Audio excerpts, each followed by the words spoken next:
मधुमयी माँ परम प्रभु श्री अरविंद आज कार्यक्रम रे उपस्थित समस्त मातृप्रेमी अपा भाई मानक मोर हृदय प्रणाम।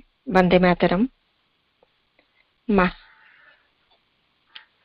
से दिन सकाळ सकाळ नथिला थिला तो अमृत बेला से दिन सकाळ सकाळ नथिला थिला तो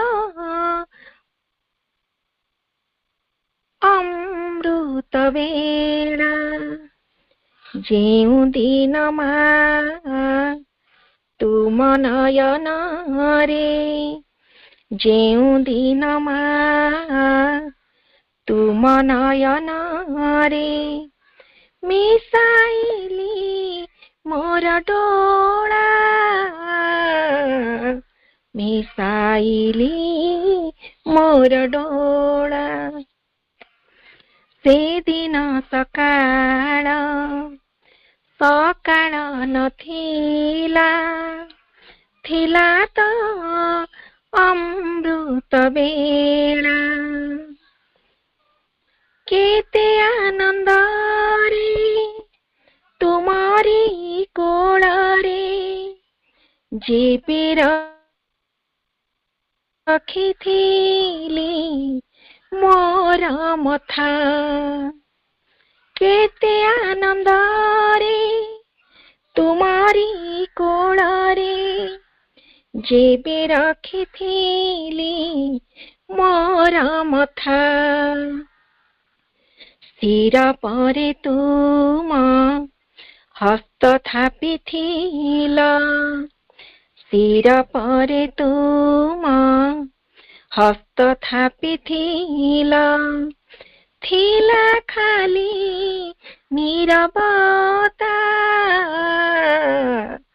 थिला खाली नीरवता से दिन सकाळ सकाळ नथिला थिला तो अमृत बेला संकल्प एक हितरे जागिला ए जीवन परा तुम पाई से दिन आसी थिला जीवन रे एई अनुभवने एई अनुभवने से दिन सकाळ सकाळ नथिला थिला तो अमृत बेला जेउ दिन तुम नयन रे जेउ दिन तुम नयन रे मिसाइली मोर डोला मिसाइली मोर डोला से दिन सकाळ सकाळ नथिला थिला तो अमृत बेला से दिन सकाळ सकाळ नथिला थिला तो अमृत बेला थिला तो अमृत बेला थिला तो अमृत बेला। आनंदमयी चैतन्यमयी सत्यमयी माँ परमे माँ करुणामयी माँ परम प्रभु श्री अरविंद वंदे मातरम। नूतन अपराह्न ए अपराह्न माँ एवं प्रभु को सत्यकोटि प्रणाम। उपस्थित समस्त अपा भाई को अंतर भरा प्रणाम अनेक श्रद्धा माँ को अशेष अशेष कृतज्ञता। अपन को बहुत बहुत धन्यवाद। सुंदर भावपूर्ण प्रार्थना अपा माँ प्रभु को पद पद्म निवेदन कले। धन्यवाद अपा। ଆଜିର ପାଠଚକ୍ରର ସମସ୍ତ କାର୍ଯ୍ୟସୂଚୀ ମହାପ୍ରଭୁଙ୍କ ପାଦ ପଦ୍ମରେ ସମର୍ପିତ। ଆଜିର ଆଲୋଚନା କାର୍ଯ୍ୟକ୍ରମକୁ ଯିବା। ଆଜିର ଆଲୋଚନାରେ ଅଛି ଆମର ସ୍ୱାଧ୍ୟାୟ ଏବଂ କ୍ରମାନୁଯାୟୀ ହୋଇ ଆସୁଛି ମାତୃରଚନାବଳୀ ପଞ୍ଚମ ଖଣ୍ଡ। ତାର ପୃଷ୍ଠା ସଂଖ୍ୟା ଅଛି ଇଂଲିଶ ବହିର 289 ଏବଂ 290, ଓଡ଼ିଆ ବହିର 439 441। ତାକୁ ଆଲୋଚନା କରିବା ପାଇଁ ଆମେ ଭାବିପ୍ରିୟା ଅପାଙ୍କୁ ଅନୁରୋଧ କରିବା। ଆଜି ଭାବିପ୍ରିୟା ଅପା ଆଲୋଚନା କରିବେ। ଅପାଙ୍କୁ ଅନୁରୋଧ, ଅପା ଆଲୋଚନାକୁ ଆସିବେ। ଅପା ବନ୍ଦେ ମାତରମ୍ ପ୍ରଣାମ, ଆପଣ ଆଲୋଚନା କରିବେ। ବନ୍ଦେ ମାତରମ୍ ଅପା। ସମସ୍ତ ଦିବ୍ୟ ଆତ୍ମାକୁ ମୋର ପ୍ରଣାମ। ବଡ଼ ଭାଇ, ସମ୍ମାନୀୟ ବଡ଼ ଭାଇ 2 ଜଣଙ୍କୁ, ଯଦୁନନ୍ଦନ ଭାଇ, ଶ୍ରୀପତି ଭାଇଙ୍କୁ ମୋର ହୃଦୟ ପ୍ରଣାମ। ମାଙ୍କ ଚରଣରେ ଏହା ଆଲୋଚନାଟି ସମର୍ପିତ କରୁଛି। ଅପାଙ୍କୁ ଧନ୍ୟବାଦ ଦେଉଛି ଆଲୋଚନାଟି ଦେଇଥିବାରୁ। ପ୍ରାର୍ଥନା କରୁଛି ସେ ମୋ ଅନ୍ତରରେ ରହି ମୋ ବାକ୍ ଶକ୍ତିକୁ ପ୍ରେରଣା ଦେବେ। ମା ସ୍ମରଣ କରିବା ଓ ସ୍ମୃତି ଶକ୍ତି ଦୁଇଟି ପ୍ରକୃତରେ ଲେଖିଲେ ସ୍ମରଣ କରିବା, ସ୍ମୃତି ଶକ୍ତି, ଏ ଦୁଇଟି ପ୍ରକୃତରେ ଗୋଟିଏ କଥା କି ମାତୃରଚନାବଳୀ 5 ଭଲ୍ୟୁମର ଅପା ତ କହିଲେ 339ରୁ 441 ବିଷୟକୁ ଯିବା। ଇଂଲିଶରେ ଆଗେ ପଢି ଦଉଛି।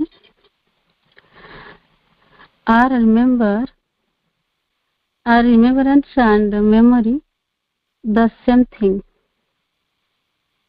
Not necessarily. Memory is a mental phenomenon purely. Mental remembrance can be a phenomenon of conscious. One can remember in all the domains of one's being. One can remember vitally. One can remember physically. One can remember physically. One can remember mentally also, but memory is a purely mental phenomenon. Memory can first of all be deformed, and it can also be effaced. One can forget. That phenomenon of consciousness is very precise. If you can take the consciousness back to the state in which it was, things come back exactly as they were. It is as though you rehearse the same moment. You can relive it once, twice, 10 times, 100 times, but you relive a phenomenon of consciousness. It is very different from the memory of a fact which you inscribe somewhere in your brain. And if the cerebral associations are disturbed in the list bracket, for there are many things in your brain, and it is a very delicate instrument. If there is the slightest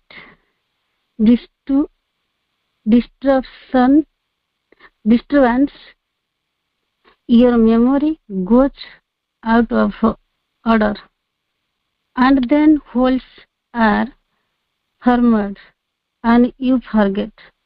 On the other hand, if you know how to bring back a particular states of consciousness in you, it comes back exactly the same as it was now.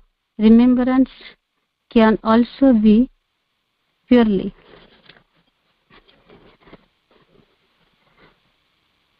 mental, and it is maybe a continuation of cerebral activities, but that is mental remembrance, and you have remembrance in feeling, remembrance in sensation. দ্বিতীয় question, the other day you said to analyze your memory you must widen your consciousness. Is it the same thing for remembrance? I meant to say that a phenomenon of memory should be replaced by a phenomenon of consciousness. I do not know in what sense I used the word memory the other day. It can be only in this sense, memory in studying. Well, yes, it is that. That is what I meant. Replace a purely mental memory by states of consciousness. That is exactly what I wanted to say. For if you try to learn a thing by heart, after a time you are sure to forget it, or else there are holes. You remember one thing and you do not remember another. But if you associate a particular knowledge with a phenomenon of consciousness, you can always bring it back, and the knowledge will come back as it was. Voila a river, my children.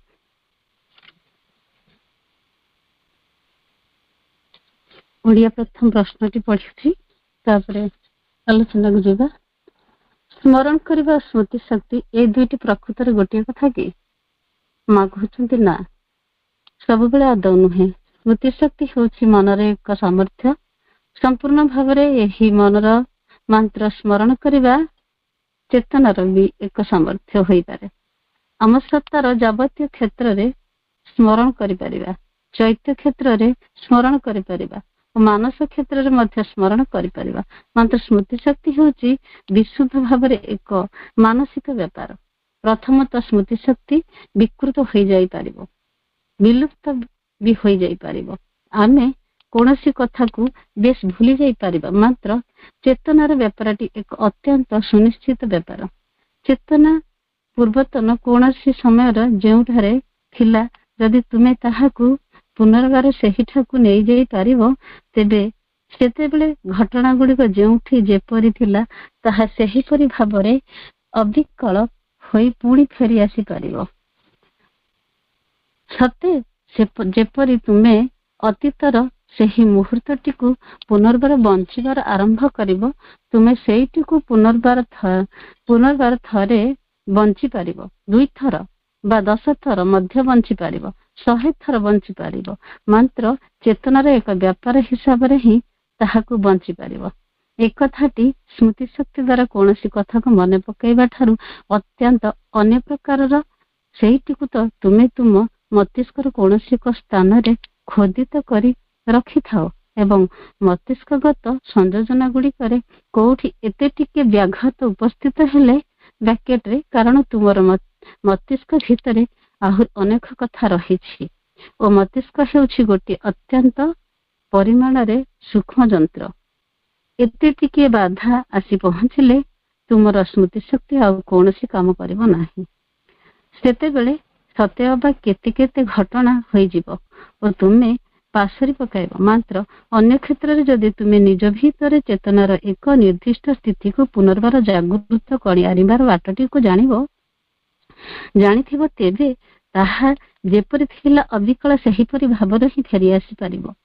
ହଁ, ଏହି ସ୍ମରଣ କରିବା ମଧ୍ୟ ବିଶୁଦ୍ଧ ଭାବରେ ବେଶ ଏକ ମାନସିକ ବ୍ୟାପାର ହୋଇ ରହିପାରେ।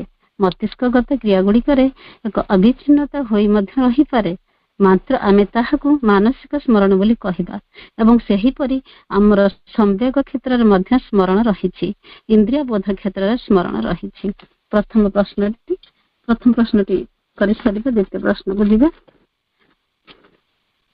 ପ୍ରଶ୍ନ ପୂର୍ବରୁ ପଦେ ଚିନ୍ତାଶୀଳ ବ୍ୟକ୍ତିର ଚେତନା ଇନ୍ଦ୍ରଜାଲ ଅତୀତ ବର୍ତ୍ତମାନ ଭବିଷ୍ୟତ କୋଳାହଳ। ତ୍ରୟ ସପ୍ତାହରେ ମନ ବିବର୍ତ୍ତନଶୀଳ, ପ୍ରକୃତି ହୋଇଛି ପ୍ରୟୋଗଶାଳ। ଜୀବନ ରହିଛି ଶାଶ୍ୱତ କାଳ, ଛନ୍ଦି ହୋଇ ପଢିଛି ସ୍ମୃତିର ଜାଲେ। ଆଉ ଉଚ୍ଚ ଚିନ୍ତା କଲେ ଉତ୍ତମ ଫଳେ। ତେଣୁ ଆମେ ଆଲୋଚନାଟି ହେଉଛି ଯେ ମା ଏଠାରେ ଯେତେବେଳେ ସ୍ମୃତି ଆଉ ସ୍ମରଣ ଶକ୍ତିକୁ କଥା କହିଛନ୍ତି, ଏ ଦୁଇଟି ପ୍ରକୃତରେ ଗୋଟିଏ କଥା କି ମା ମନା କରିଛନ୍ତି ନା, ହଉଛି ସବୁବେଳେ ଆଦୌ ନୁହେଁ। ହେଲେ ଆମେ ତା ବିଷୟରେ ଟିକେ ଧାରଣା ନେଇକି ଆଗକୁ ଯିବା। ସ୍ମୃତି ଶକ୍ତି ମନର ସାମର୍ଥ୍ୟ। ସମ୍ପୂର୍ଣ୍ଣ ରୂପେ ସ୍ମରଣ ଚେତନାର ଏକ ସାମର୍ଥ୍ୟ। ସ୍ମରଣ ହେଉଛି ଚେତନାର ଏକ ସାମର୍ଥ୍ୟ। ମନର ସାମର୍ଥ୍ୟ ଅର୍ଥ ମନ ବିଭିନ୍ନ ସ୍ତର ଅଛି, ଚିତ୍ତ, ମନ, ବୁଦ୍ଧି ଓ ଅହଙ୍କାର। ଆଉ ତା ସହିତ ଶେଷକୁ ଅଛି ସତ୍ୟ ଦୃଷ୍ଟି। ଏହି ଚାରୋଟିକୁ ନେଇ ଅନ୍ତଃକରଣରେ ଗଠିତ। ଅନ୍ତଃକରଣ ଯେଉଁ ବୃତ୍ତି ସ୍ମରଣ କରାଏ, ତାହା ଚିତ୍ତ ଭଲ ମନ୍ଦ ବିଚାର କରେ।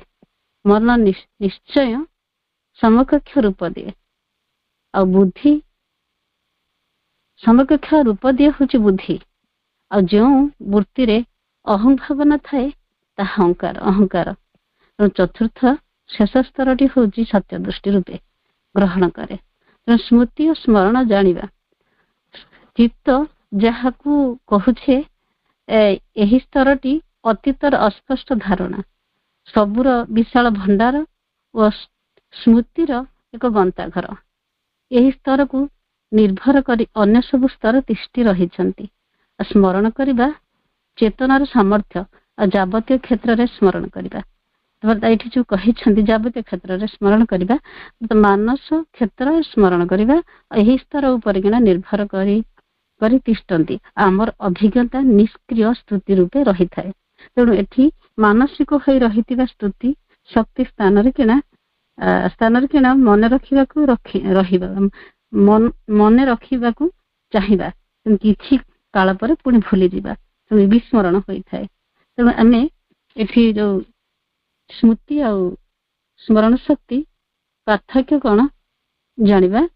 ସ୍ମୃତି ମନରେ ସାମର୍ଥ୍ୟ, ମନରେ ଯାହା ଅଛି ଷ୍ଟୋର ହୋଇଛି ଆମେ ମନେ ପକେଇବା, ଯାହାକି ଆମେ ମନରେ ଯାହା ଅଛି ମନେ ପକେଇଥାଉ। ସ୍ମରଣ କଥା କହିଲେ ଚେତନାର ସାମର୍ଥ୍ୟ ସତରେ ଯାବତୀୟ କ୍ଷେତ୍ରରେ ବା ସ୍ମରଣ କରିଦେବ। ଚେତନା ଚୈତ୍ୟ କ୍ଷେତ୍ରରେ, ମାନସ କ୍ଷେତ୍ରରେ ବା ଯାବତୀୟ କ୍ଷେତ୍ରରେ, ଯାବତୀୟ ଅର୍ଥ ଶରୀର, ପ୍ରାଣ, ମନ, ମାନେ ସବୁ କିଛି ସେଲ୍ ଟିସୁ ପର୍ଯ୍ୟନ୍ତ ନେଇପାରିବା, ଯାବତୀୟ। ତେଣୁ ଏଠି ସ୍ମୃତି ହେଉଛି ବିଶୁଦ୍ଧ ଭାବ, କିନ୍ତୁ ମାନସିକ ବିକୃତ ହୋଇଯାଇ ପାରିବ। ସ୍ମୃତି ହେଉଛି ବିକୃତ ହୋଇଯାଇ ପାରିବ, ବିଲୁପ୍ତ ହୋଇଯାଇ ପାରିବ। ଗୋଟିଏ କଥା ଭାବୁଛ ଆଉ ଗୋଟିଏ ଯୋଡି ହେଇପାରିବ। ଯେମିତି ଆମେ କୋଉ କଥାକୁ ବନେଇଛୁ ନେଇ କହୁଛି, ମୁଁ ତ ଏହା କହିନଥିଲି, ତେଣୁ ସେଟା ବିକୃତ କରିଥାଏ।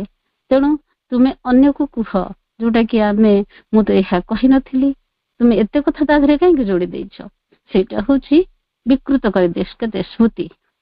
ତେଣୁ ସେଠି ମନ କଣ କରିଥାଏ, ଖଣ୍ଡ ଖଣ୍ଡ କରିଦେଇଥାଏ। କିନ୍ତୁ ଇନ୍ଦ୍ରିୟ ଅଜ୍ଞାନ, ତେଣୁ ଇନ୍ଦ୍ରିୟ ସେହି ବାହାରୁ ଯୋଉ ଶକ୍ତିଟି ଗ୍ରହଣ କଲା କଣ ତାର ସ୍ଥାନରେ କିନା ରଖେଇଦେଲା, ଯାହାଦ୍ୱାରା କି ସିଏ ହଉଛି ବିକୃତ କରିକି ତାକୁ ପ୍ରକାଶ କଲା। ତେଣୁ ସ୍ମରଣ ଶକ୍ତି ହେଲା ଚେତନାର ଜିନିଷ, ସେ କେବେ ବିକୃତ ହେବ ନାହିଁ, ଗୋଳମାଳ ହେବ ନାହିଁ। ସ୍ମୃତିକୁ ମନେ ରଖିବାକୁ ଚେଷ୍ଟା କରିବାକୁ ମେମୋରି ଫେଲ୍ ହୋଇଗଲା ପରେ ଭୁଲିଯିବା, କିନ୍ତୁ ସ୍ମରଣ ଶକ୍ତି ତୁମେ ସେଇଠି ଯୋଉଠି ଷ୍ଟୋର କରିଥିବ ଉଚ୍ଚ ଚେତନାରେ, ଯୋଉଠି ଷ୍ଟୋର କରି ରଖିଥିବ, ତେଣୁ ସେ ସେଇଠି ସେହିପରି ଥିବ, ଆଉ ତାପରେ ପୁଣି ଅବିକଳ ପୁଣି ସେହିପରି ଫେରି ଆସିବ ସ୍ମୃତି ଶକ୍ତିରେ କିନା। ତେଣୁ ଦୁଇଟି ଅଲଗା ଅଲଗା ପାଠ, ସ୍ମୃତି ମନର ଅବସ୍ଥା, ସ୍ମରଣ ଚେତନାର ଅବସ୍ଥା। ଆମେ ଯେମିତି ଧର ପକେଟରେ 1000 ଟଙ୍କା ନୋଟଟେ ନେଇଛେ, ରଖିଛେ, ମନରେ କଣ ହେଲା, ପକେଟରେ ଯୋଉ ରଖିଛେ ହଜିଯିବ, ମନରେ ରଖିଛେ ଭୁଲିଯିବ, ବୟସ ହେଲାଣି ସ୍ମୃତି ଶକ୍ତି ହ୍ରାସ ହେବ, ମୋ ମନେ ପଡୁନି କୋଉଠି ରଖିଦେଇଛି, ଇଏ ହଉଛି ସ୍ମୃତି, ମୋର ମନେ ନାହିଁ। ସ୍ମରଣ କଣ, କନସିୟସନେସ୍ ଲେବୁଲର କଥା, ଭୁଲିବ ନାହିଁ। ପୁଣି କହୁଛନ୍ତି ତୁମେ ଅତୀତର ସେହି ମୁହୂର୍ତ୍ତଟିକୁ ପୁନର୍ବାର ବଞ୍ଚିବାକୁ ଆରମ୍ଭ କରିବ। ଥରେ ବଞ୍ଚି ପାରିବ, 2 ଥର ବଞ୍ଚି ପାରିବ, 10 ଥର ବଞ୍ଚି ପାରିବ, 100 ଥର ଚେତନାର ବେପାର ହିସାବରେ ହିଁ ବଞ୍ଚି ପାରିବ। ସ୍ମରଣ ଶକ୍ତି ଷ୍ଟୋର ହୋଇକି ଯେତେବେଳେ ରହିଛି, ସେ ଗୋଟେ ଉଚ୍ଚ ଲେବୁଲରେ ରହିଛି। ସେଠି ତୁମେ ଯେତେବେଳେ ଯୋଉଠି ଷ୍ଟୋର କରିଛ ରହିଛି, ଯୋଉଠି ଚାହିଁବ ବଞ୍ଚି ପାରିବ, ଖେଳି ପାରିବ, ଯେତେବେଳେ ଯାଏ ବଞ୍ଚି ପାରିବ, ଯେତେ ଦିନ ଯାଏ ମଧ୍ୟ ସବୁ ମନେ ପକାଇ ବଞ୍ଚି ପାରିବ। ତ ସେଥିରେ ହେଉ 2 ଥର ହେଉ, ଥରେ ବଞ୍ଚ, 2 ଥର ବଞ୍ଚ, 100 ଥର ବଞ୍ଚ ବା 10 ଥର ବଞ୍ଚ, ତେଣୁ ଏ ଚେତନାର ବେପାର। ତେଣୁ ତୁମେ ତାକୁ ଭଲ ଜାଗାରେ ତାକୁ ସାଇତିକି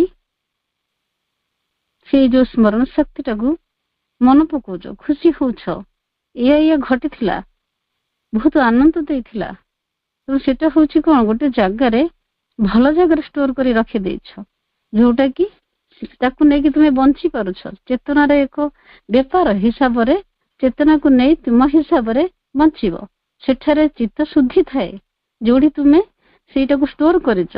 ଚିତ୍ତ ଶୁଦ୍ଧି ମନକୁ ଶାନ୍ତ ଓ ନିରବ କରିବାରେ ସମର୍ଥ। ତେଣୁ ସେ ପ୍ରଥମ ସୋପାନ ବା ଆତ୍ମଶୁଦ୍ଧିର ପଦକ୍ଷେପ। ତେଣୁ ମନକୁ ସଚେତନ କରାଏ। ତୁମେ ଯେତେବେଳେ ସ୍ମରଣକୁ ନେଇ ବଞ୍ଚିଥାଅ, ଯେତେବେଳେ ସ୍ମରଣକୁ ନେଇକି ବଞ୍ଚିଥାଅ, କିନ୍ତୁ ଯେତେବେଳେ ଖେଳି ପାରିବ, ହସି ପାରିବ, ସବୁ ବଞ୍ଚି ପାରିବ ତା ଭିତରେ, କିନ୍ତୁ ସ୍ମୃତି ଶକ୍ତି କଥାକୁ ମନେ ପକେଇବା ସେ ଲେଖିଲେ ଅନ୍ୟ ପ୍ରକାରର ସ୍ମୃତି ଶକ୍ତି ହେଲା, ଅନ୍ୟ ପ୍ରକାରର ସ୍ମୃତି ଶକ୍ତି କଥାକୁ ମନେ ପକେଇବା। ତେଣୁ ଏଠି ତୁମେ ତୁମ ମସ୍ତିଷ୍କର କୌଣସି ଏକ ସ୍ଥାନରେ ଖୋଦିତ କରି ରଖିଥାଅ। ଅର୍ଥ ଏଠି ସ୍ମୃତି କଥା କହୁନାହାନ୍ତି, ଖୋଦିତ କରି ରଖିବା ଅର୍ଥ ସ୍ମରଣ ଶକ୍ତି କଥା କହୁଛନ୍ତି। ଏଠି ଲେଖିଲେ ସେଇଟିକୁ ଅର୍ଥ ସ୍ମୃତି ଶକ୍ତିକୁ। ଯେମିତି ଶିଳାରେ ଆମେ ହାତୁଡ଼ି ମାଡ଼ରେ କିଣା ଗୋଟେ ରୂପ ଦଉଛେ, ରୂପ ଦେଲା ପରେ ସେ ଗୋଟେ ଖୋଦିତ ମୂର୍ତ୍ତି ତିଆରି ହଉଛି, ତ ସେ ମୂର୍ତ୍ତିଟି ସାଙ୍ଗେ ସାଙ୍ଗେ ଲିଭି ଯାଉଛି କି? ଯେ ଯୋଉଠି ପଡ଼ିଲେ ବି ସେ ମୂର୍ତ୍ତିଟି ରହିଥାଏ, ଖୋଦିତ ହେଇକି ଯେମିତି କେତେ ଯୁଗ ପାଇଁ ସେ ରହିଥାଏ, ସେହିଭଳି ମସ୍ତିଷ୍କର ନା ସେହିପରି ଖୋଦିତ ହେଇକି ରହିଥାଏ। କିନ୍ତୁ ମସ୍ତିଷ୍କରେ ଯେତେବେଳେ ବ୍ୟାଘାତ ଆସୁଛି, ଆମର ସ୍ମୃତି ହଜି ଯାଉଛି। କିନ୍ତୁ ଇଏ ପଥର ମୂର୍ତ୍ତିରେ ସେଟା ସବୁଦିନ ପାଇଁ ରହିଛି, କାରଣ ମସ୍ତିଷ୍କରେ ଅନେକ କଥା ରହିଥିବାରୁ ମସ୍ତିଷ୍କ ସୂକ୍ଷ୍ମ ଯନ୍ତ୍ର, ଏତେ ଟିକେ ବାଧା ବ୍ୟାଘାତ ଆସିଲେ ସ୍ମୃତି ଶକ୍ତି କାମ କରିବ ନାହିଁ। କିନ୍ତୁ ସ୍ମରଣ ଶକ୍ତି ସେ ହଉଛି ଉଚ୍ଚତର ଜିନିଷ, ସେ ହଜିବ ନାହିଁ। ତେଣୁ ଲିମିଟ ଜାଗାରେ ଷ୍ଟୋର ହେଇଛି, ତ ହଜିଗଲା ମାନେ ସ୍ମୃତି ଗୋଟେ ଲିମିଟ ଜାଗାରେ ଷ୍ଟୋର ହେଇଛି।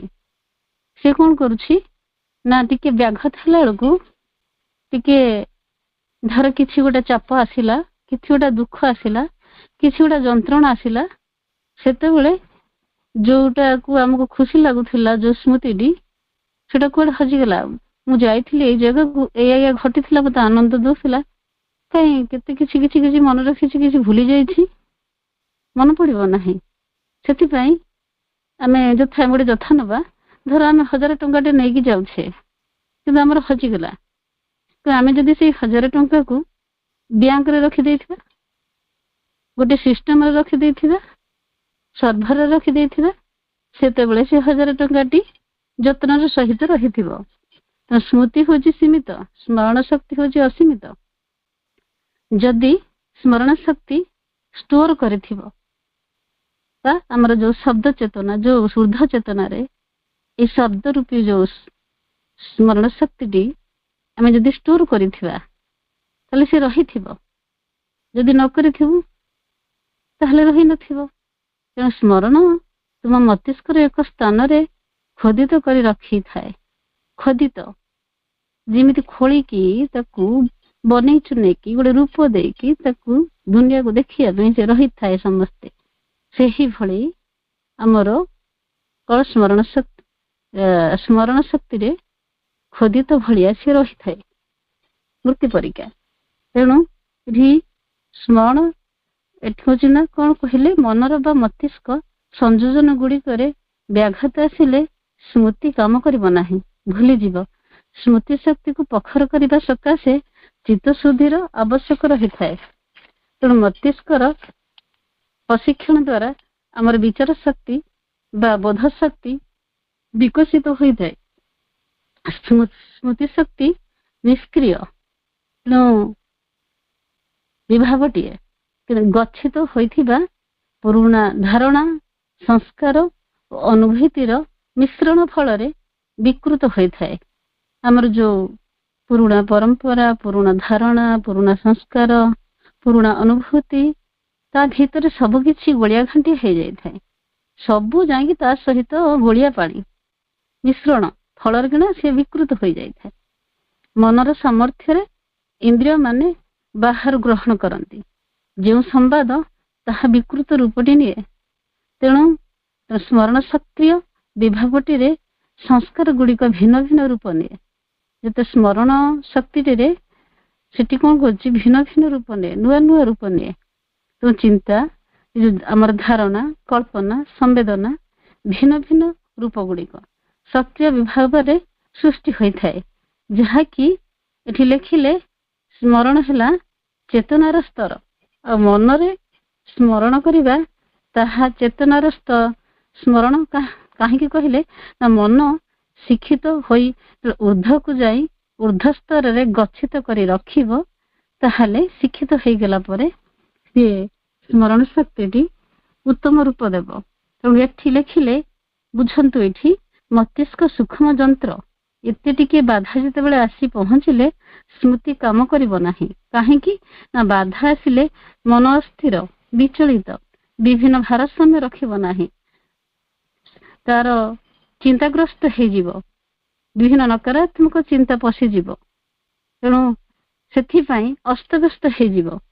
ସେତେବେଳେ କିଛି ସମୟ ପାଇଁ ବୋଧେ ଆମେ ମଧ୍ୟ କିଛି ଘଟଣା, ଦୁର୍ଘଟଣା, କିଛି ପରିସ୍ଥିତି ଉପସ୍ଥିତି ଆସିକି ପହଞ୍ଚୁଛି, ଯେତେବେଳେ ଉପସ୍ଥିତ ହେଉଛି, ଆମେ ସେଇ ଦୁଃଖ ସମୟରେ ହଠାତ୍ ମାକୁ ମନେ ପକେଇ ପାରୁନାହୁଁ।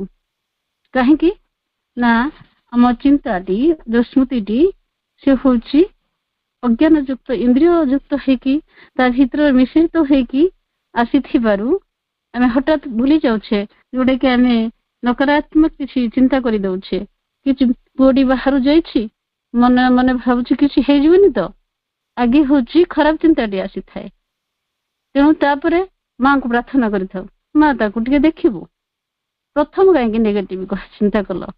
ଇଏ ହଉଛି ଇନ୍ଦ୍ରିୟର କଥା। କିଛି ସମୟ ପାଇଁ ମାଙ୍କୁ ଆମେ ଭୁଲି ଯାଇଥାଉ। ପୁଣି ଲେଖିଲେ କେତେ କେତେ କଣା ହୋଇଯିବ। କଣା, ତୁମେ ଧର ଆମେ ଯେତେବେଳେ ପାଶୋରି ଦଉଛେ, ଆମେ କିଛି ଗୋଟେ କଣା ହୋଇଯିବ। ଆମେ ଯେତେବେଳେ ସେଇ କଥାଟିକୁ ପାଶୋରି ଦଉଛେ, କାହିଁକି ପାଶୋରି ଦଉଛେ? କିଛି ଗୋଟେ କଥା ଆସିଲା, ଆମେ ପାଶୋରି ଦଉଛେ।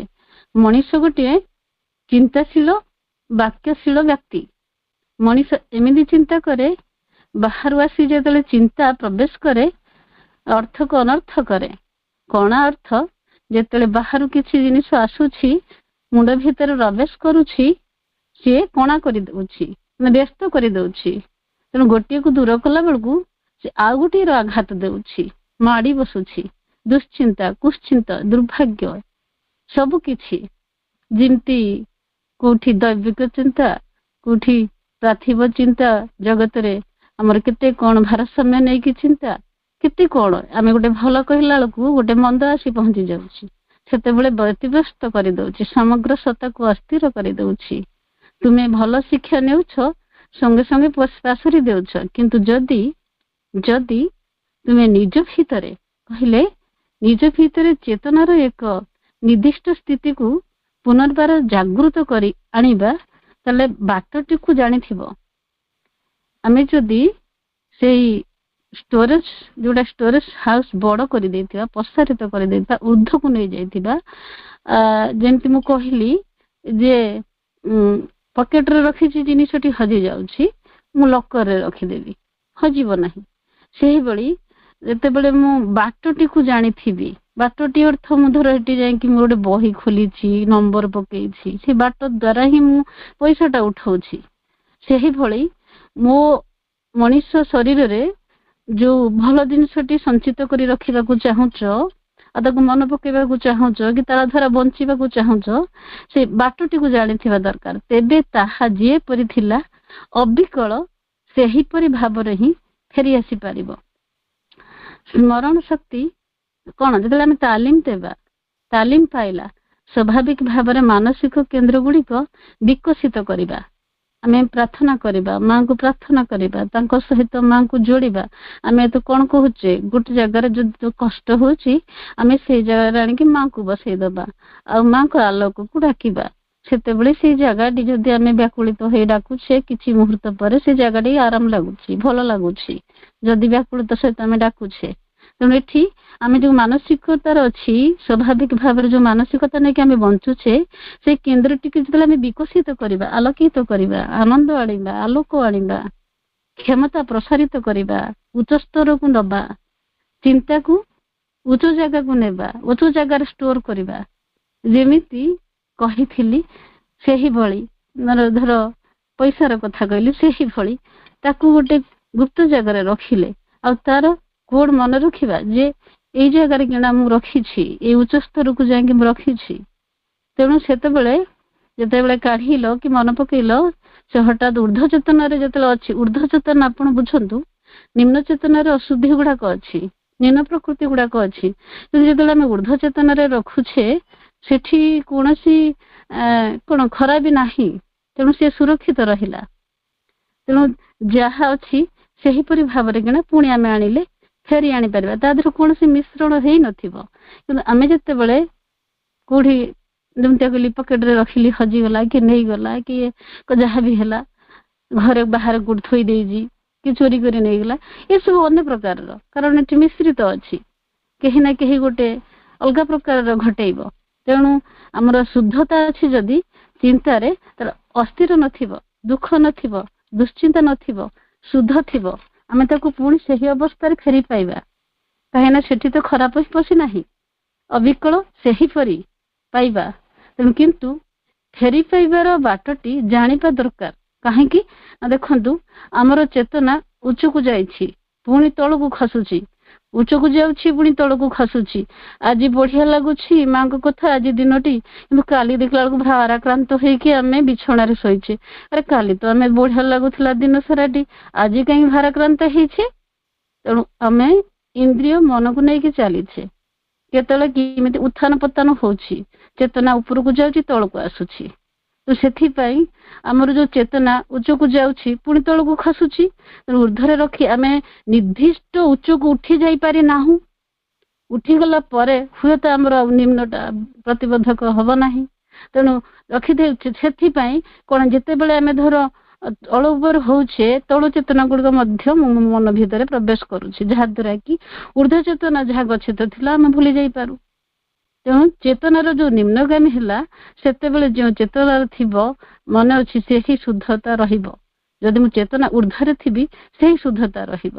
ସେଥିପାଇଁ ମୁଁ ତାକୁ କଣ କରିବି ନା ବାଟ ଟିକେ ଜାଣିବି ଯେ ମୁଁ ସେହି ଅଶୁଦ୍ଧତାଟାକୁ ଗ୍ରହଣ କରିବି ନାହିଁ, ମୁଁ ଶୁଦ୍ଧତାଟିକୁ ଗ୍ରହଣ କରିକି ଆଜି ବି ମୁଁ ଯେତେବେଳେ ସେହିଟାକୁ ଗ୍ରହଣ କରିବି, ମୋ ରାସ୍ତାଟି କ୍ଲିଅର ଥିବ। ଆଲୋକ ଥିବ, ଆଲୋକଯୁକ୍ତ ଥିବ, ରାସ୍ତାଟି ଦେଖାଯାଉଥିବ, ତାପରେ ସେଇ ମା ଦେଖାଯାଉଥିବେ, ମତେ ସର୍ବତ୍ର ଭଗବାନ ଦେଖାଯାଉଥିବେ। ଆଉ ସେତେବେଳେ ସବୁ ଦେଖାଯାଉଥିବ, ସେତେବେଳେ ଖରାପ ହିଁ ନଥିବ, ଆଉ ସେତେବେଳେ ମୁଁ ତାଙ୍କୁ ନେଇକି ବଞ୍ଚୁଥିବି, ଆଉ ମୁଁ ଭୁଲିବାର କିଛି ନଥିବ। ତେଣୁ ଯେତେବେଳେ ଆମେ କଣ କରୁଛେ, ଯେତେବେଳେ କିଛି ଧର ଜାଣିଗଲା ବେଳକୁ ଆମ ଅହଙ୍କାର ହେଇଯାଉଛି, ସିଏ ମଧ୍ୟ ଆମ ବିକୃତ କରିଦଉଛି ଆମ ଚେତନାକୁ, ଆମେ ଭୁଲି ଯାଉଛ ସେହି ଉର୍ଦ୍ଧତ ଶକ୍ତି ଭାବନା ପାଶରେ ଦେଇ ପାରୁଛୁ। ସେଥିପାଇଁ ତ ଆମେ କଣ କରୁଛେ, ଆପଣ ମାନେ ସମସ୍ତେ କୁହନ୍ତୁ, ଯେତେବେଳେ ଆମେ ଏଇଠି ଅପା ବି ରେକର୍ଡିଂ କରୁଛନ୍ତି, କାହିଁକି ନା ମୁଁ ଏଇନା ଯାହା କହିଲି ହୁଏତ ସବୁ ମନେ ରହିବ ନାହିଁ, ସେଥିପାଇଁ ତ ରେକର୍ଡିଂ କରୁଛେ, ଗୋଟେ ଷ୍ଟୋରେଜ ହାଉସରେ ତାକୁ ରେକର୍ଡ କରିକି ରଖୁଛେ। ସେଥିପାଇଁ ଆମର ଜିନିଷ ଗୁଡିକ ଯାହା ସବୁ ସେ ଗୋଟେ ବଡ ପ୍ରସାରିତ ଷ୍ଟୋରେଜ ହାଉସରେ ଉର୍ଦ୍ଧ୍ୱରେ ରଖିଦେଇଥିବା, ତାହେଲେ ସିଏ ସେଇଭଳିଆ ହେଇକି ରହିଥିବ, ଯେତେବେଳେ ଦରକାର ହବ ଆମେ ତାକୁ କାଢିପାରିବା। ତେଣୁ ସେଠି ଆଜି ଆମେ ଯେମିତି ଧର ଭାଇ ଆଜି ଗୋଟେ ସୁନ୍ଦର ବାଣୀ ଆଲୋଚନା କଲେ, ସେଟା ବହୁତ ଭଲ ଲାଗିଲା, କିନ୍ତୁ ଆମେ କଣ ସମସ୍ତେ ସେଇ ବାଣୀଟା 5 ଦିନ ପର୍ଯ୍ୟନ୍ତ ମନେ ରଖିପାରିବା କି? ସେଥିପାଇଁ ଆମେ ରେକର୍ଡିଂ ଶୁଣିବା, ଆମେ ଭୁଲିଯିବା, କିଛି ମନେ ରହିବ, କିଛି ମନେ ରହିବନି, କାରଣ ଆମେ ସେଇ ଉର୍ଦ୍ଧ୍ୱ ଚେତନାକୁ ଯାଇପାରି ନାହୁଁ। ସେଥିପାଇଁ କହିଲେ ବାଟଟି ଜଣାଥିବା ଦରକାର, ଭୁଲିବା ନାହିଁ। ସେହି ଆମ ପିନକୋଡଟି ଜଣାଥିବା ଦରକାର, ସେହି ଉଚ୍ଚସ୍ତର ଚେତନାଟି ଜଣାଥିବା ଦରକାର, ସେଇ ରାସ୍ତାଟି ଜଣାଥିବା ଦରକାର।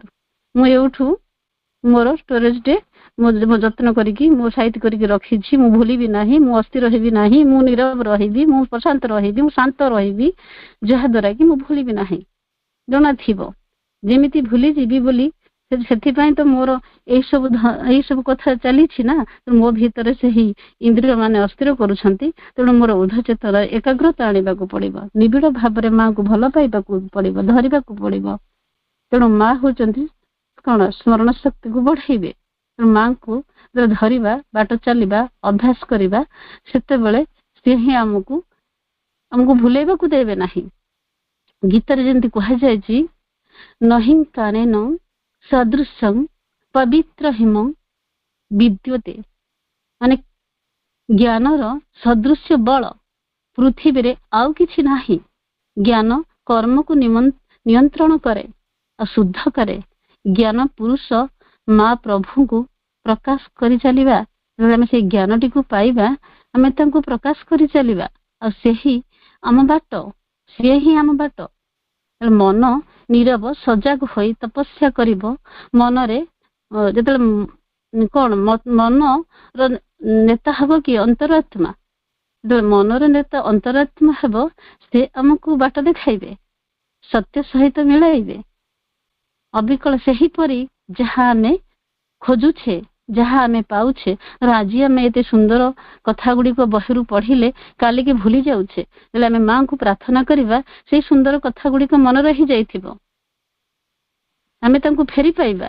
ନହେଲେ ସ୍ମରଣ କରିବା, ସ୍ମରଣ ହଉଛି କଣ, ବିଶୁଦ୍ଧ ଭାବରେ କିଣା ସେ ଫେରି ଆସିବ, ମୁଁ ଏଇଆ ପଢିଥିଲି। ତେଣୁ ମାନସିକ ବ୍ୟାପାର ହୋଇଛି ମସ୍ତିଷ୍କଗତ କ୍ରିୟା ଗୁଡିକରେ ଏଠି ଲେଖିଲେ ଯୋଉଟା ଯେ ଭାବରେ ରହିଛି ଫେରି ଆସିବ। ତାପରେ ନହେଲେ ସ୍ମରଣ କରିବା ମଧ୍ୟ ବିଶୁଦ୍ଧ ଭାବରେ କିଣା ବେଶ ଏକ ମାନସିକ ବ୍ୟାପାର ହୋଇ ରହିପାରେ। ତେଣୁ ମସ୍ତିଷ୍କଗତ କ୍ରିୟା ଗୁଡିକରେ ଏକ ଅବିଚ୍ଛିନ୍ନତା ହୋଇ ରହିପାରେ, ମାତ୍ର ଆମେ ତାହାକୁ ମାନସିକ ସ୍ମରଣ ରହିଛି ଆଉ ଇନ୍ଦ୍ରିୟ ବୋଧର କ୍ଷେତ୍ରରେ ସ୍ମରଣ ରହିଛି। ଧର ଆମ ମନୋଯୋଗ ସହିତ ଯେତେବେଳେ ଆମେ କାର୍ଯ୍ୟ ନିବେଶ କରିବା, ସ୍ମରଣ ଶକ୍ତି ପ୍ରଥମେ ମାନସିକ ବ୍ୟାପାର ହୋଇ ରହିପାରେ, କିନ୍ତୁ ଅବିଚ୍ଛିନ୍ନତା ହୋଇ ରହିପାରେ। କିନ୍ତୁ ମସ୍ତିଷ୍କ ଗତିକ୍ରିୟାରେ ମାନସିକ ସ୍ମରଣ କରିବା, ଯେତେବେଳେ ମନ ଧୀରେ ଧୀରେ ବୁଦ୍ଧି ଆଡକୁ ଯିବ, ମନ ଜ୍ଞାନ ଶକ୍ତି ଆହରଣ କରିବ ଆଉ ଆନନ୍ଦକୁ ଗ୍ରହଣ କରିବ, ଧରିବାକୁ ପ୍ରୟାସ କରିବ, ବ୍ୟକ୍ତିଗତ ପ୍ରୟାସରେ ଉତ୍ସାହ ଆଣିବ। ଯେତେବେଳେ ସେ ଏଇଗୁଡାକରେ ଲଗାମ ଦବ, ମନର ଯାବତୀୟ କ୍ରିୟା ଚିତ୍ତ ବା ମୌଳିକ ଚେତନାକୁ ଉଦ୍ଭୂତ ହୋଇ ଆସୁଛି। ଏହି କ୍ରିୟାଟି ଆମର ଆଧାରଭୂତ ଚେତନାଟିକୁ କେତେକ ସମ୍ବେଗର ତରଙ୍ଗ ଉପରକୁ ଉଠି ଆସେ, ଆଉ ସମ୍ବେଗ ଗୁଡିକ ଆମର ପ୍ରତିକ୍ରିୟା ଆଉ ପ୍ରତିସ୍ପନ୍ଦନ ବା ତରଙ୍ଗ ବା ଚିତ୍ତବୃତ୍ତି ଆମର ସମ୍ବେଗ କ୍ଷେତ୍ରରେ କିନା ସ୍ମରଣ ରଖନ୍ତି ରହିଛି। ତ ଇନ୍ଦ୍ରିୟ ବୋଧର ସ୍ମରଣ ରହିଛି। ତେଣୁ ବିଭିନ୍ନ ଲେବୁଲର କଥା ଏଠି କହିଛନ୍ତି। ଆଉ ସେକେଣ୍ଡରେ କହିଛନ୍ତି ସେଇଦିନ ଆପଣ କହୁଥିଲେ ନିଜର ସ୍ମୃତି ଶକ୍ତିକୁ ବଢେଇବାକୁ ହେଲେ ଚେତନାକୁ ଅଧିକ ପ୍ରଶସ୍ତ କରିବାକୁ ପଡିବ ଆଉ ସ୍ମରଣ କରିବା କ୍ଷେତ୍ରରେ ମଧ୍ୟ କଣ ଠିକ ସେହି କଥା ପ୍ରଶ୍ନଟି। ତାପରେ କହିଲେ ତଦ୍ୱାରା ମୁଁ କହିବାକୁ ଚାହୁଁଥିଲି ଯେ ସ୍ମୃତି ଶକ୍ତିର ସାମର୍ଥ୍ୟରେ ଏକ ବିକଳ୍ପ ହିସାବରେ ଆମେ ଚେତନାର ସାମର୍ଥ୍ୟଟିକୁ ଆଣି ପ୍ରତିଷ୍ଠିତ କରି ରଖିବା। ସେଦିନ ଠିକ ସେଇ ଅର୍ଥରେ ମୁଁ ସ୍ମୃତି ଶକ୍ତି ଶବ୍ଦଟିକୁ ବ୍ୟବହାର କରିଥିଲି, ମୋ ମନେ ପଡୁନାହିଁ। ହୁଏତ କେବଳ ଏହି ଅର୍ଥରେ ହିଁ ବ୍ୟବହାର କରିଥିଲି। ଜଣେ କେହି କହୁଛନ୍ତି ଅଧ୍ୟୟନ ସମୟରେ ସ୍ମୃତି ଶକ୍ତି ମାନେ ଅଧ୍ୟୟନକୁ ନେଇକି ସ୍ମୃତି ଶକ୍ତି କଥାଟା ଆପଣ କହିଥିଲେ। ମା କହୁଛନ୍ତି ଆଚ୍ଛା ତେବେ ସେଇ କଥା ମୁଁ ସେଇ କଥା କହିବାକୁ ଚାହୁଁଥିଲି। ବିଶୁଦ୍ଧ ଭାବରେ କେବଳ ମାନସିକ ହୋଇ ରହିଥିବା ସ୍ମୃତି ଶକ୍ତିର ସ୍ଥାନରେ ତୁମେ ଚେତନାର ନାନା ସ୍ଥିତିକୁ ନେଇ ପ୍ରତିଷ୍ଠା କରିବ, ମୁଁ ଠିକ ସେହି କଥାକୁ କହିବାକୁ ଚାହୁଁଥିଲି। କାରଣ ଯଦି ତୁମେ କୌଣସି କଥାକୁ ମୁଖସ୍ଥ କରି ମନେ ରଖିବାକୁ ଚାହିଁବ ତେବେ କିଛି କାଳ ପରେ ସେଇଟିକୁ ନିଶ୍ଚୟ ଭୁଲିଯିବ, ବା ତା ନହେଲେ କୋଉଠି କେତେ ଭାଗରେ ନିଶ୍ଚୟ କଣା ସବୁ ହୋଇଯିବ। ଆଉ ତୁମେ ଗୋଟିଏ କଥା ମନେ ରଖିପାରୁଥିବ ଆଉ ଗୋଟିଏ କଥା ଭୁଲି ଯାଉଥିବ। ତୁମେ ଗୋଟିଏ କଥା ମନେ ରଖିପାରୁଥିବ ଆଉ ଗୋଟିଏ କଥା ମାନେ ରଖିପାରୁନଥିବ। ମାତ୍ର କୌଣସି ଗୋଟିଏ ନିର୍ଦ୍ଦିଷ୍ଟ ଜ୍ଞାନକୁ ଯଦି ଚେତନାର ଏକ ବ୍ୟାପାର ସହିତ ସଂଯୁକ୍ତ କରି ରଖିପାରିବ ତେବେ ତୁମେ ସବୁବେଳେ ଚାହିଁଲ ମାତ୍ରକେ ସେଇଟିକୁ ପୁନର୍ବାର ମନେ କରିପାରିବ ଏବଂ ସେହି ଜ୍ଞାନଟି ଆଗରୁ ଯେପରି ଥିଲା ଠିକ ସେହିପରି ଭାବରେ ହିଁ ତୁମ ପାଖକୁ ଫେରି ଆସିପାରିବ। ବାସ୍ ପିଲାଏ ଆଜି ଏତିକି। ଆଉ ପୁଣି ଆଉ ଥରେ ଏତିକି କହିଲେ ଯେ ଆମେ ଯେତେବେଳେ ସେହି ପ୍ରଶ୍ନଟା ଯାହା କହିଲେ ନିଜ ସ୍ମୃତି ଶକ୍ତିକୁ ଯେତେବେଳେ ବଢେଇବାକୁ ହେଲେ ଚେତନାକୁ ଅଧିକ ପ୍ରଶସ୍ତ କରିବାକୁ ପଡିବ, ସ୍ମରଣ କରିବାକୁ ପଡିବ କ୍ଷେତ୍ରରେ ମଧ୍ୟ ଠିକ ସେହିପରି ସ୍ମୃତି ଶକ୍ତି ସାମର୍ଥ୍ୟକୁ ଚେତନାର ସାମର୍ଥ୍ୟକୁ ଆଣି ପ୍ରତିଷ୍ଠା କରିବା। ଆଉ ଯେତେବେଳେ ବଡ ଷ୍ଟୋରରେ ଯାଇକି ରଖିବା ତା ସାର୍ଥକ ବଢିବ। ଅର୍ଥାତ୍ ଚେତନାକୁ ପ୍ରଶସ୍ତ କରିବା, ବିସ୍ତାର କରିବା, କଳ୍ପନା ଶକ୍ତିକୁ ଗୁରୁତ୍ୱପୂର୍ଣ୍ଣ କଳ୍ପନା ଦ୍ୱାରା ଚିନ୍ତାକୁ ମାନେ ବଢାଇବା, ଯାହା ମୋର ମନେ ହୁଏ ସଚେତନ ଦୃଢ ସ୍ଥାୟୀ କରେ ଊର୍ଦ୍ଧ୍ୱ ସତ୍ୟକୁ ଧରି ରଖିପାରିବ। ଯେତେବେଳେ ଆମେ ଯଦି କଳ୍ପନା ଶକ୍ତି ଦ୍ୱାରା ତାକୁ ସାମର୍ଥ୍ୟକୁ ଯୋଡିବା ତାହେଲେ ଧରି ରଖିପାରିବ। ଆଉ ଚେତନାର ସାମର୍ଥ୍ୟ ବଢିଲେ ପ୍ରଶସ୍ତ ହେବ। ପୁଣି ମା କହୁଛନ୍ତି କେଉଁ ଅର୍ଥରେ କହିଥିଲେ ନା ସ୍ମୃତି ଶକ୍ତି ଶବ୍ଦଟିକୁ ମୋର ମନେ ନାହିଁ। ହୁଏତ ଏହି କୋଉ ଅର୍ଥ ବି ନେଇକି ମା ଏଠି ପ୍ରୟୋଗ କରୁଛନ୍ତି, କୋଉ ଅର୍ଥରେ କୋଉଟା କୁହାଯାଉଛି। ଏହି ଅର୍ଥରେ ବ୍ୟବହାର କରୁଥିବ ମାନେ ଚେତନାକୁ ଅଧିକ ପ୍ରଶସ୍ତ କରିବା ଅର୍ଥରେ ବ୍ୟବହାର କରୁଥିବ, ମାନେ ଚେତନାକୁ ପ୍ରଶସ୍ତ କରିବା ଅର୍ଥରେ ବ୍ୟବହାର କରୁଥିବେ। ହୁଏତ ଏଇ କଥାଟା ହିଁ ଲଗେଇଥିବେ। ପ୍ରଶ୍ନ କଥା ଏଇ କଥା ହିଁ କହିଛନ୍ତି। ଅଧ୍ୟୟନ ସମୟରେ ସ୍ମୃତି କଥା ଆପଣ କହିଥିଲେ। ମା କହୁଛନ୍ତି ଆଚ୍ଛା ତେବେ ମୁଁ ସେଇ କଥା କହିବାକୁ ଚାହୁଁଥିଲି। ବିଶୁଦ୍ଧ ଭାବରେ ମାନସିକ ହୋଇ ରହିଥିବା ସ୍ମୃତି ଶକ୍ତି ସ୍ଥାନରେ ତୁମେ ଚେତନାର ନାନା ସ୍ଥିତିକୁ ନେଇ ପ୍ରତିଷ୍ଠା କରିବ। କେତେ ସମୟ ହେଇଗଲା, ସରିଯିବ ଏଇନା। ପ୍ରତିଷ୍ଠା କରିଦିଅ। ତୁମେ ମାନସିକ ସ୍ତରରେ ଷ୍ଟୋର କରୁଥିବା ହଜି ଯାଉଛି, କିନ୍ତୁ ଯେତେବେଳେ ଉଚ୍ଚ ଚେତନାରେ ରଖିଦେବ, କନସିୟସନେସ ରେ ଯାଇକି ଷ୍ଟୋର କରି ରଖିଦେବ ତାହେଲେ ସେଟା ଅସୁବିଧା ହେବ ନାହିଁ ବା ମାନେ ହଜିବ ନାହିଁ। ଚେତନାରେ ପ୍ରତିଷ୍ଠା କରିବ ଯେତେବେଳେ ଯାଇ ସେଟା ହଜିବ ନାହିଁ। ଆଉ ମୁଖସ୍ଥ କରୁଛ ମନରେ ଯାଅ, ସେଟା କଣ ହଉଛି ନା କିଛି କାଳ ପରେ ଭୁଲି ଯାଉଛ। କିନ୍ତୁ ଆମେ ଯେତେବେଳେ ଉଚ୍ଚ ସ୍ତରକୁ ଯାଇକି ମନେ ରଖିବା ତାହେଲେ ସେଟା ମନେ ରହିବ। କୌଣସି ଜ୍ଞାନକୁ ଚେତନାରେ ଯେତେବେଳେ ସଂଯୁକ୍ତ ତା ସହିତ ଯୋଡିଦେବା, ମାଙ୍କ ସହିତ ଯୋଡିଦେବା, ସେଥିପାଇଁ ଆମେ କହିଥାଉ ଯାହା ପଢେଇବା ପୂର୍ବରୁ ଆମେ ଭଗବାନଙ୍କୁ ଟିକେ ପ୍ରାର୍ଥନା କରିବା, ମାଙ୍କୁ ତା ଭିତରେ ପ୍ରବେଶ କରାଇବା, ତାହେଲେ ସେଇ ଜାଗାରେ କିନା ମା ଉପସ୍ଥିତ ରହିକି ସେ ଜ୍ଞାନଟିକୁ ଗ୍ରହଣ କରିବେ ଆଉ ମା ସେଇ ଜ୍ଞାନଟିକୁ ଆମ ଅର୍ପଣ କରିବେ। ତେଣୁ ସେଥିପାଇଁ ପ୍ରତ୍ୟେକ ଯୋଉ ବିଷୟଟି ପଢାଉ ଆମେ ସେତେବେଳେ ଭଗବାନଙ୍କ ସହିତ ପ୍ରତ୍ୟେକ ଜିନିଷଟାକୁ ଆମେ ଯୋଡିବା, ପ୍ରତ୍ୟେକ ପାଠଟାକୁ ଯୋଡିବା। ପିଲାଟି ପରୀକ୍ଷା ଦେବାକୁ ଯାଉଛି, ଯାହା ଲେଖିଲା ତାର କିଛି ମନେ ନାହିଁ, ସେଇଟାକୁ ସିଏ କଣ କରୁଛି ନା ସେ କହୁଛନ୍ତି ଯେ ଯଦି ଭଗବାନଙ୍କ ସହିତ ଚେତନା ସହିତ ସଂଯୋଗ କରିବା ତାହେଲେ ସେଟା ହଉଛି ଭୁଲିବ ନାହିଁ, ମନେ ରହିବ ସବୁଦିନ ପାଇଁ। ଆଉ ସେଥିପାଇଁ ତମକୁ କଣ କରୁଛି, ମନେ ରଖିବା ପାଇଁ ତୁମେ ନୋଟ କରୁଛ, ବହି ରେକର୍ଡିଂ କରୁଛ। ତେଣୁ ସେଇଗୁଡାକ ସବୁ ଆମେ ସେଇଭଳିଆ ଷ୍ଟୋର ହାଉସରେ ଗୋଟେ ଉଚ୍ଚ କୋଟିର ଷ୍ଟୋର ହାଉସରେ ରଖିଦବା, ଯାହାକି ଆମେ ସେଟା ଭୁଲିଯିବା ନାହିଁ। ତେଣୁ ଆମ ପାଖରେ କିନା ଯୋଉ ଚିନ୍ତା ଆସୁଛି ମାଙ୍କ ପାଖରେ ନିବେଦନ କରିଦେବା। ମା ଆମ ଭିତରେ ପ୍ରବେଶ କରି ଚିନ୍ତାକୁ ତାଙ୍କ ପାଖକୁ ନେଇଯିବେ ଆଉ ତାଙ୍କରି ସାମର୍ଥ୍ୟ କରି ଶାନ୍ତି ସନ୍ତୋଷ ପ୍ରଦାନ କରିବେ। ମନର ପ୍ରକ୍ରିୟା ମେଣ୍ଟାଲ ଯଦି ନିଜାସ ନବା, ମନର ପ୍ରକ୍ରିୟା ହେଲା ମେଣ୍ଟାଲ। ଦୁଇଟି ପ୍ରଶ୍ନ ଅଛି। ମନ ହେଉଛି କ'ଣ? ମନର କାରଖାନା ହେଲା ବ୍ରେନ୍। ବ୍ରେନ୍ର ଗୋଟିଏ ଜିନିଷକୁ ଯେତେବେଳେ ମେମୋରାଇଜ୍ କରିଲେ ବା ଖୋଜିବା, ମେମୋରାଇଜ୍ କଲେ ତ ଖୋଜିବା। ଆଉ ରିମେମ୍ବରାନ୍ସ ପ୍ରକ୍ରିୟା ଚେତନାର, ମନ ପ୍ରାଣ ଶରୀର ଯାହା ଥିବ ଚେତନାକୁ ପଳେଇବ, ପରିବର୍ତ୍ତନ ହେବ।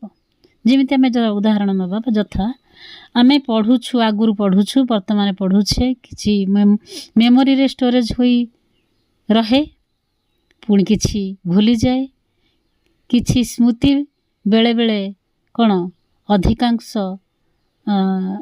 ଭୁଲି ଯାଇଥାଉ। କିନ୍ତୁ ରିମେମ୍ବରାନ୍ସ ସବୁ କ୍ଷେତ୍ରରେ ଅଛି, ମନ ପ୍ରାଣ ଶରୀର କ୍ଷେତ୍ରରେ ଅଛି, ସାଇକିକ୍ କ୍ଷେତ୍ରରେ ଅଛି।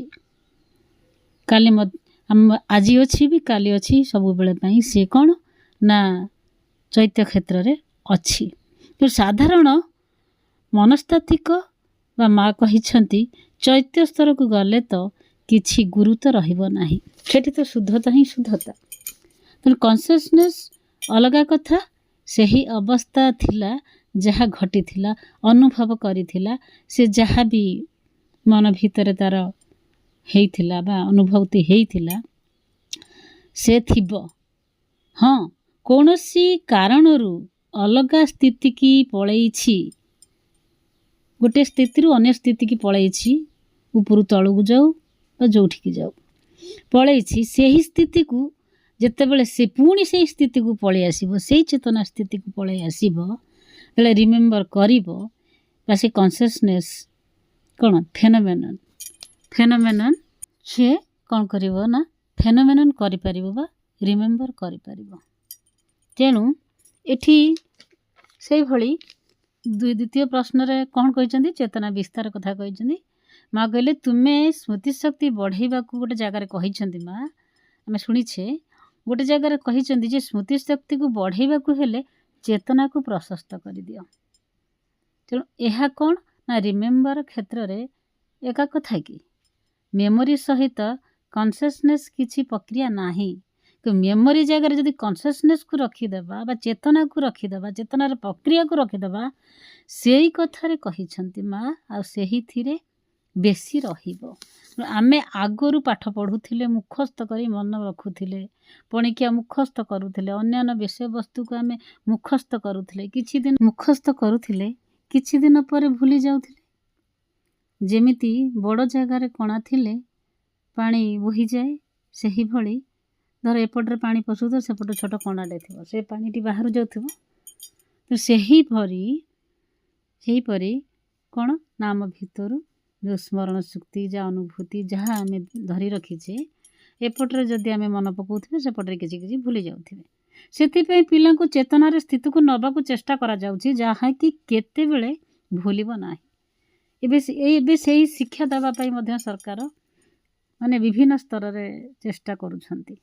କିନ୍ତୁ ବେଳେବେଳେ କ'ଣ ଆମେ ଯେତେବେଳେ ପାଠ ପଢ଼ୁଥିଲେ କ'ଣ କରୁଥିଲେ, ବେଳେବେଳେ ବୁଝିକି ମାନେ ନ ବୁଝିକି ମଧ୍ୟ ମୁଖସ୍ଥ କରୁଥିଲେ, ବୁଝିକି ବି ମୁଖସ୍ଥ କରୁଥିଲେ, ପଣିକିଆକୁ ଘଷୁଥିଲେ।